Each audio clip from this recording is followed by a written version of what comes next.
Madam నమస్తే అండి. Madam జనరల్‌గా దిష్టి అని దృష్టి అని చాలామంది రకరకాల తాయెత్తులు, చేతి కట్టుకోవడాలు ఇలాంటివి చేస్తున్నారు. ఒకప్పుడు ఎప్పుడో మన అమ్మమ్మలు, నాయనమ్మలు అలాంటివి ఇలా దిష్టి తీయడం చిన్న పిల్లలకి లేదా మనం బయట నుంచి ఏదైనా సాధించొచ్చినప్పుడు అట్లా దిష్టి తీయడం చూసేవాళ్ళం. కానీ ఇది ఇప్పుడు ట్రెండ్ అయిపోయింది. రకరకాల అలాంటివి ఇలాంటివి వేస్తూ ఉన్నారు. అంటే దీన్ని చూస్తే ఏమనిపిస్తుంది? అంటే ఆధునికంగా మనము అభివృద్ధి చెందుతున్నాం అనిపిస్తుందా? లేకపోతే వెనకబడిపోతున్నాం అనిపిస్తుందా? మూఢనమ్మకము, నమ్మకము ఇవి రెండు ఉంటాయి. నమ్మకం ఏంటి అనంటే అది వాస్తవం, జరిగినది వాస్తవం అని తెలిసినప్పుడు అది నమ్మకంగా మారుతుంది. మూఢనమ్మకం ఏంటి అనంటే అది అవాస్తవమైనటువంటి దాన్ని కూడా మనం నిజం అనుకొని భ్రమలో దాన్ని నమ్మి దాన్ని గుడ్డిగా అనుకరించడాన్ని మూఢనమ్మకం అంటారనమాట. ఇక్కడ మీరన్నట్టు దిష్టి ఉందా, నరదిష్టి ఉందా, నరుడి దృష్టికి నల్ల రాయి అయినా సరే నుగ్గవుతుంది అనేటటువంటి సామెత అక్షర సత్యం. అది అక్షరాల సత్యం. ఎందుకంటే మనం చాలా సందర్భాల్లో చూస్తాం. మనం చిన్న పిల్లలకి ఏదైనా పుట్టినరోజు ఫంక్షన్ చేసి చక్కగా బట్టలు వేసామనుకోండి, ఆ రోజు చూడండి చాలాసార్లు మన ఇంట్లో ఏదైనా ఫంక్షన్ జరిగినప్పుడే పిల్లలు ఎందుకు ఏడుస్తారు, ఎందుకు సఫకేషన్ ఫీల్ అవుతారు అని అంటే చాలామంది దృష్టి ఆ పిల్లల మీద పడుతుంది. అయ్యో భలే ఉన్నాడే, చాలా బాగుంది, పాప బాగుంది, గౌన్ బాగుంది, అమ్మో ఎన్ని నగలేశారు, అబ్బా ఎంత బాగుందో, భలే నవ్వుతుంది అని ప్రతి ఒక్కళ్ళు ఎత్తుకుంటూ ఉంటారు. ఎత్తుకున్నప్పుడు ఏమవుతుందంటే ప్రతి ఒక్క మనిషికి ఒక ఆరా ఉంటుంది.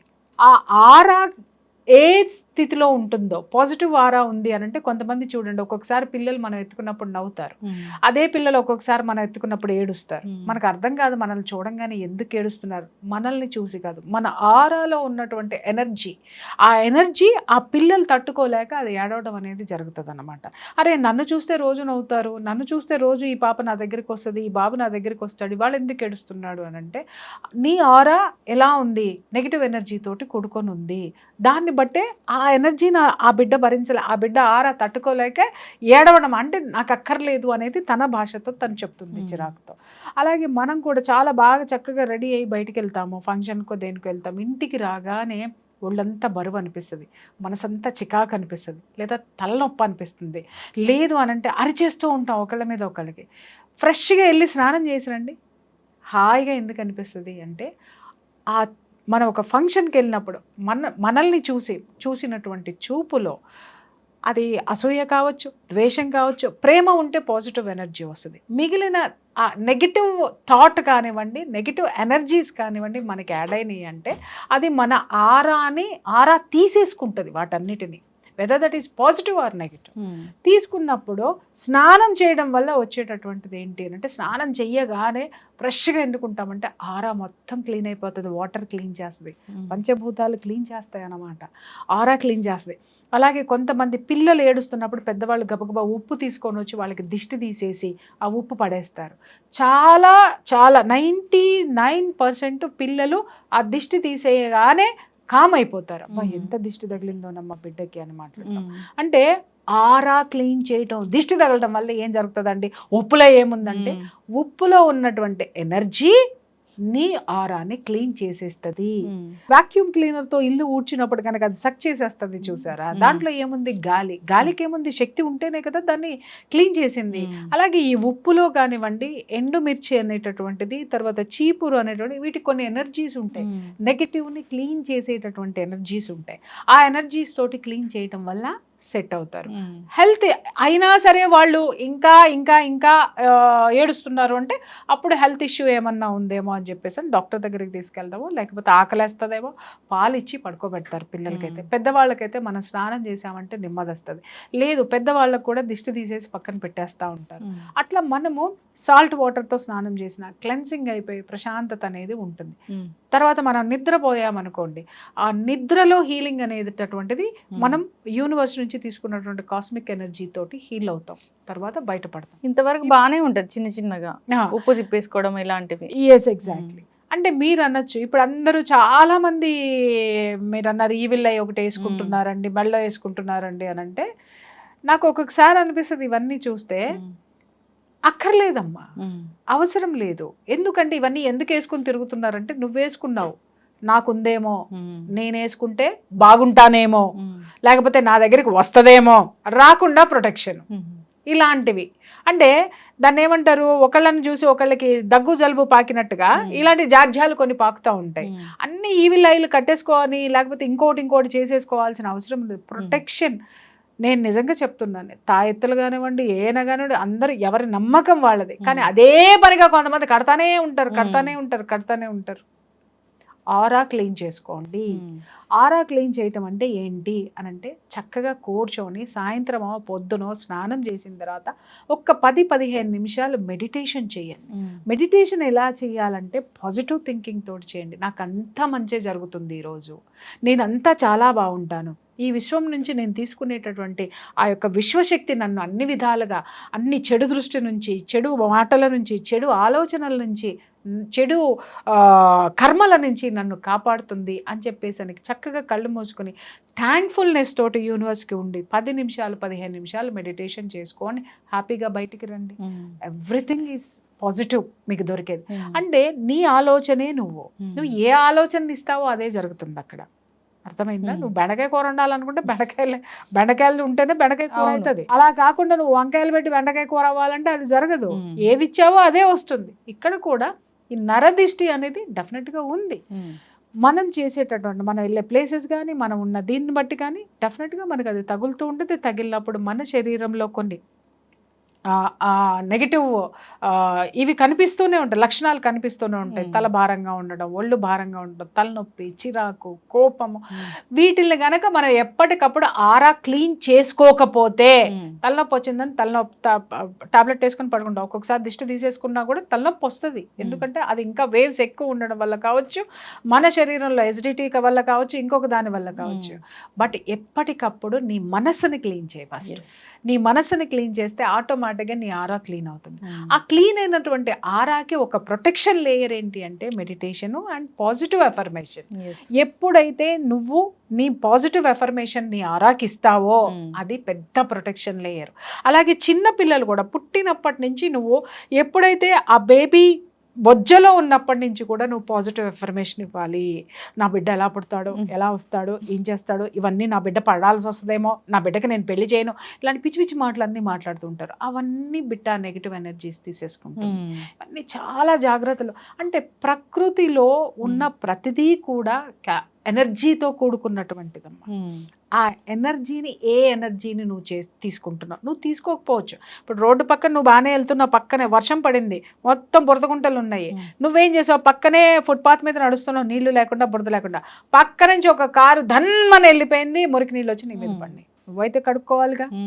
అది దిష్టి అన్నావు చూసావా, అది నువ్వు నీకు నేను పాజిటివ్గా ఉంటానండి, పాజిటివ్ ఆలోచిస్తానండి, అన్నీ ఉంటానండి అని అంటే పక్కనాడు లేడే, పక్కనాడిది మనకి అంటుతుంది, ఖచ్చితంగా అంటుతుంది. అది ఎట్లా అంటుతుందండి, నేను పక్క నుంచి వెళ్తున్నాను కదా అనడానికి వీల్లేదు. వాడు పోయాడు, వాడు బురద వేసాడు, ఆ బురద మనం కడుక్కోవాలి. సో ఇట్లా మనం చేసేటటువంటి పనుల వల్ల కానీ, మనం ఎదుర్కొ వ్యక్తుల గురించి కానీ, మన చుట్టూ ఉన్న వాతావరణాన్ని బట్టి కూడా నరదిష్టి అనేది డెఫినెట్గా ఉంటుంది. ఎందుకంటే ప్రతి ఒక్కళ్ళది పాజిటివ్ ఎనర్జీ ఉంటుంది. సొంత ఫ్రెండ్సే మన ముందు చాలా బాగా మాట్లాడతారు, కానీ మనం ఏది చేసినా కూడా వీళ్ళకి మంచి జరగకూడదని కోరుకునే వాళ్ళు బోల్డ్ మంది మన పక్కనే ఉంటారు. అంటే జరగకూడదని వాళ్ళు కోరుకుంటే మనకు జరగకుండా ఉంటుంది. 100% వాళ్ళ థాట్ మీకు ఇచ్చేసారు కదా, ఎందుకు జరుగుతుంది అని మీరు కొట్టిపడేయచ్చు, నాకు జరగలేదే అని మీరు అనొచ్చు. మీరు ఎంత స్ట్రాంగ్గా ఉంటే, మీరు ఎంత ఆరాని పెంచుకుంటూ వెళ్తే అది మీ దగ్గరికి రాదు. మీరు ఎంత కొట్టి పడేసుకుంటూ పోయి అవునా అవునా అవునా అనుకుంటూ వెళ్తే అది వచ్చి మీకే చేరుతుంది. జనరల్గా ఇలాంటివి ఒకరికి చెప్తే మనకు జరగదు, ఏదైనా మనం స్టార్ట్ చేయముందు అసలు చెప్పకూడదు, స్టార్ట్ చేశాక తెలిసినా పర్వాలేదు, వాళ్ళ దృష్టి కళ్ళు, ఇలా చాలామంది చాలా రకాలుగా వింటూ ఉంటాము, బాధపడుతూ ఉంటారు కూడా. అంటే నిజంగానే చాలామంది ప్రెగ్నెంట్ అయినా కానీ ప్రెగ్నెంట్ అని చెప్పని కూడా చెప్పరు. సో అట్లాంటిది ఏంటంటారు? మంచి గుడ్ క్వశ్చన్. ఇది నిజంగా ట్రూ. అంటే ప్రెగ్నెన్సీ విషయంలో చెప్పకుండా ఉండడం అనేది అది నాకు తెలియదు. బట్ మీరన్నారు ఏదన్నా మనం ఒక పని అనుకున్నప్పుడు ఎవరికి చెప్పకూడదని, నిజంగానే చెప్పకూడదు. ఎందుకోసం అంటారు, మీరు పని చేసుకుంటూ వెళ్ళిపోతే ఆ పని వాళ్ళకి తెలియాలి, అంతవరకే. చాలా మంది అంటారు చూసారా నాకు చెప్పలేదు, చూసావా నాకు చేయలేదు అని అంటే లెట్ దెమ్ గో. వాళ్ళ విష్ని నువ్వు కోరుకున్నప్పుడు వాళ్ళ పని వాళ్ళు చేసుకెళ్తున్నారు, నీకు నీ భావన మంచిదైతే, నువ్వు నిజంగా వాళ్ళ మంచి కోరుకున్న దానివైతే వాళ్ళని చక్కగా జరగాలని ఒక ఆశీర్వాదం ఇవ్వు వాళ్ళకి. ఇక్కడ ఏమవుతుంది, చెబితే ఏమవుతుందండి అని మీరు అనొచ్చు. మీరు ఉన్నారు, నేను ఒక ప్రాజెక్ట్ చేస్తున్నానండి అని మీరు చెప్తున్నారు, అది నేను చేయలేను, అది చేస్తే నీకు పేరు ప్రఖ్యాతులు వస్తాయి నాకు తెలుసు, ఇమ్మీడియట్గా నేను కోరుకుంటాను నాశనం అయిపోవాలి. మీరు అనొచ్చు, అంటే మీరంటే అది అయిపోతుందా అని. అఫర్మేషన్, ఈ విశ్వము ఒక ఎనర్జీతో పనిచేస్తుంది, ఆ ఎనర్జీని నీకు క్యారీ చేస్తుంది. అర్థమైందా? ఆ వాళ్ళు ఎంత గట్టిగా నిన్ను కోరుకుంటారో ఆ ఎనర్జీ నీకు పాస్ ఆన్ అవుతుంది. ఆ పాస్ ఆన్ అయ్యేటటువంటి ఎనర్జీనే మీ యొక్క బ్యాడ్ లక్. మరి జనరల్ గా ఇప్పుడు ఈ వీడియో ఎవరైనా చూస్తారు, ప్రియా చౌదరి గారు చెప్పారు వేరే వాళ్ళని మనం ఇట్లా కావాలి బ్యాడ్ అవ్వాలని కోరుకుంటే అవుతుంది అని అలా అనుకున్నారు అనుకోండి, అదేంటి? అప్పుడు ఏమవుతుందంటే అది మళ్ళీ నీకు రిటర్న్ బౌన్స్ బ్యాక్ అవుతుంది. అర్థమైందా? ఎప్పుడు కూడా మంచి, నువ్వు ఏది ఇచ్చావో మళ్ళీ అది తిరిగి నీకు వస్తుంది. ఇక్కడ అది కౌంటర్. ఇప్పుడు నువ్వు ఉన్నావు, అమ్మ లక్ష్మి అది చేస్తుందా, నో ఇది డిజాల్వ్ అయిపోవాలి అని నేను అనుకున్నాను. అనుకున్న తర్వాత అక్కడ ఒక రిజర్వ్ అయిపోయి ఉంటుంది అనమాట, ప్రిజర్వేటివ్ అనమాట. నీ థాట్ ప్రిజర్వ్ చేసేసి పెడుతుంది. నువ్వు అనుకున్న ఎనర్జీ అక్కడ వెళ్ళిపోయింది, ఒక పని చేసేసింది. పని చేసిన తర్వాత ఆ ఎనర్జీకి ఇంకా పని కావాలి, ఏం చేస్తుంది? అది ఇమ్మీడియట్గా నీ దగ్గరికి వస్తుంది. నువ్వు ఏదైతే కోరుకున్నావో, ఇక్కడ ఏదైతే జరిగిందో అదే ఎనర్జీ మళ్ళీ నీకు తిరిగి వచ్చి నీ దగ్గర ఆ పని చేసి వెళ్ళిపోయింది. నువ్వు నీ థాట్కి బ్రెయిన్ ఉండదు, గుర్తుపెట్టుకో. నీ థాట్కి ఆలోచన ఉండదు, దానికి తెలివితేటలు ఉండవు. నువ్వు ఏది ఇచ్చావో అదే జరుగుతుంది. ఇట్ ఈస్ జస్ట్ లైక్ ఒక బానిస లాంటిది అనమాట. అది అక్కడ చేసేసి వస్తుంది. నువ్వు ఈ పని చేస్తానే ఉండాలి అని అంటే నీ చుట్టూ ఊడ్చేసింది లేదు, నీ చుట్టూ పువ్వులు జల్లుకున్నావు, అరే ఇక్కడ చుట్టూ శుభ్రంగా ఉంచమంది కదా అని నువ్వు జల్లుకున్న పువ్వులు కూడా ఊడ్చేస్తుంది. అంటే నువ్వు మంచి చేసినా కూడా నువ్వు ఏం చెప్పావో అదే చేస్తుంది. నువ్వు అక్కడంతా పూలతోటి బాగా రెడీ చేసిరా ఆ ప్లేస్ అన్నావు అంటే అన్ని రెడీ చేసి వచ్చేస్తాయి. వచ్చిన తర్వాత ఇక్కడ ప్లేస్ కనిపిస్తుంది, ఇంకా పూలు ఇక్కడ కూడా పెట్టేస్తుంది. అంటే fragrance, it's a good thing. అంటే గుడ్ థాట్ నువ్వు ఇచ్చావంటే ఆ థాట్ కూడా నీకు పనిచేస్తుంది, ఆ ఎనర్జీ కూడా నీకు వస్తుంది.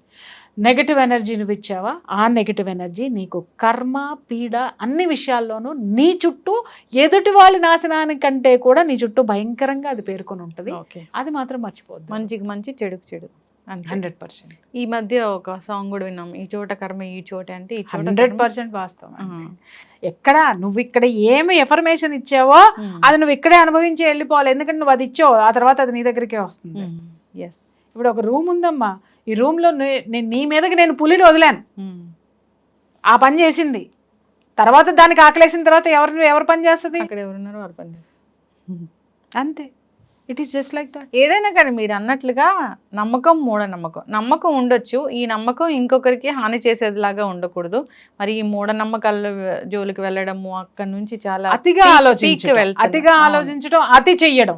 కొంతమంది ఏంటంటే ఏది హెల్త్ బాగోకపోయినా దిష్టి తగిలిందని చెప్పేసి హాస్పిటల్ తీసుకెళ్లకుండా దిష్టిలు తీయడం కానివ్వండి, లేకపోతే ఇంకేదన్నా జరిగినా కూడా అది చెయ్యాల్సినటువంటి పనిని ఆపేసేసి ఇది దాని వల్లే జరిగిందని తర్కం పెట్టుకోవడం కానివ్వండి, ఇవి మూఢనమ్మకాలు అంటాను నేను. అది ఒక ప్రయత్నం మీరు చేసి పక్కన పెట్టుకొని ఆ తర్వాత మళ్ళీ డాక్టర్ అయితే డాక్టర్ అవసరం ఉంటే డాక్టర్ దగ్గరికి వెళ్ళండి. ఫిజికల్ ప్రాబ్లం అయితే ఇంకా ఇంట్లో సిచ్యుయేషన్స్ ఇంకేమన్నా ఉంటే పాజిటివ్ ఎనర్జీ తెచ్చుకోవడానికి ఇంకేదన్నా చేయండి. తప్పితే మూర్ఘంగా ఆలోచించద్దు దేని. సో అందరూ కూడా ఆలోచించాలని కోరుకుందాం. టెక్నాలజీ పెరిగిపోయింది, మనం ఇంత ఆకాశానికి నిచ్చెన వేసి హద్దులు లేకుండా వెళ్తూ ఉన్నాము. సో అయితే ఏదైనా కానీ మన పెద్దలు ఏదైనా అంతరిక్షంలోకి రాకెట్ ని పంపించేటప్పుడు కూడా అమ్మవారికి నమస్కారం చేసుకునే పంపిస్తారు, మర్చిపోవద్దు. అంటే ఈ విశ్వం యొక్క ఆశీస్సులు కావాలి, ఒక ఎనర్జీ ఉంది, పాజిటివ్ ఎనర్జీ. అమ్మవారికి మొక్కుతారు కానీ ఈవిల్కి మొక్కరు ఎందుకని? ఎందుకు అంటే ఏ పని చేయడానికైనా పాజిటివ్ ఎనర్జీ అవసరము. ఆ పాజిటివ్ ఎనర్జీకి మొక్కాలి తప్ప నెగిటివ్ ఎనర్జీకి జోలికి నువ్వు పోకూడదు. పోతే అది నువ్వు ఏ ఎఫర్మేషన్ అయితే చేసావో వాళ్ళకే కాక తిరిగి మళ్ళీ నీకు కూడా బౌన్స్ బ్యాక్ అవుతుంది అనేది మాత్రం ఎవరో మర్చిపోవద్దు. మానవత్వంతో ఉండాలని కోరుకున్నాము. ఏ దృష్టి, నరదృష్టి ఇలాంటివి ఏదో ఓకే మనంత వరకు చేసుకుంటే పర్వాలేదు, కానీ దాన్ని ఎదుటి వాళ్ళ మీద, ఎదుటి వాళ్ళ వల్ల నాకు ఇలా అయిందని వాళ్ళని కక్ష కట్టి ఏదో కక్ష సాధింపు చర్యలు అలాంటి. Yes, exactly. సో ఇలాంటి తాయెత్తులు, మహిమలు, మంత్రాలు ఇలాంటివి మన వరకు మనకు ఉంటే పర్వాలేదు, కానీ దానివల్ల వేరే వాళ్ళకి ఏదో జరగాలని మాత్రం మనం అనుకోకూడదు. ఎక్కువ వెళ్ళకూడదు, ఎక్స్ట్రీమ్ వెళ్ళకూడదు తల్లి. ఏదైనా కానీ కూడా భగవంతుడికి కూడా ఏంటి అని అంటే నువ్వు విపరీతంగా పూజలు చేస్తా కూర్చుంటే నీ ఇంట్లోకి ఏం రావు. అవును. భగవంతుడికి ఇవ్వాల్సిన టైం భగవంతుడికి ఇచ్చి మిగిలిన కర్మ నువ్వు చేయి, నీ పని ఏది ఉందో అది చేయి, నువ్వు స్టూడియోకి రా, నువ్వు 4 ఇంటర్వ్యూలు చేస్తేనే నీకు జీతం వస్తుంది, నీ ఇల్లు నడుస్తుంది. అలాగే నేను వచ్చాను, నేను భగవంతుడికి చేయాల్సింది నేను చేయాలి, మళ్ళీ ఇక్కడ వచ్చి నేను కూర్చొని 4 మాటలు చెప్పి 4 కౌన్సిలింగ్లు ఇస్తేనే నాకు నా ఇంటికి ఒక గంజనీళ్ళు నాకు ఉంటాయి. అట్లాగే మన కర్మ మనం చెయ్యాలి, ఈ కర్మని నిలబడాలి, మనం దీని జీవితాంతం మనం సంతోషంగా ఉండాలి, హ్యాపీగా ఉండాలి, మనం ఆరోగ్యంతో ఉండాలి, చుట్టుపక్కల ఉన్నటువంటి వాతావరణం సఖ్యతగా ఉండాలి. వీటన్నిటికీ అవసరం ఏంటి అని అంటే నువ్వు అనే పాజిటివ్ ఎనర్జీ. ఆ పాజిటివ్ ఎనర్జీ పేరే దేవుడు అనుకో, ఆ పాజిటివ్ ఎనర్జీ పేరే మెడిటేషన్ అనుకో, ఆ పాజిటివ్ ఎనర్జీ పేరే లా ఆఫ్ అట్రాక్షన్ అనుకో, ఏదైనా అనుకో. ఎస్, ఖచ్చితంగా మ్యామ్. ఒకరికి హాని చేయకుండా మనకి మనం హ్యాపీగా ఉంటే చాలు. సో ఇంకొకరిని సంతోష పెట్టకపోయినా పర్వాలేదు, బాధ పెట్టకుండా నష్టపెట్టద్దు. ఎస్, ఖచ్చితంగా అండి. సో ధర్మంగా ఉండాలని కోరుకుందాం. చక్కటి ఇన్ఫర్మేషన్ అండి, ధన్యవాదాలు. Thank you.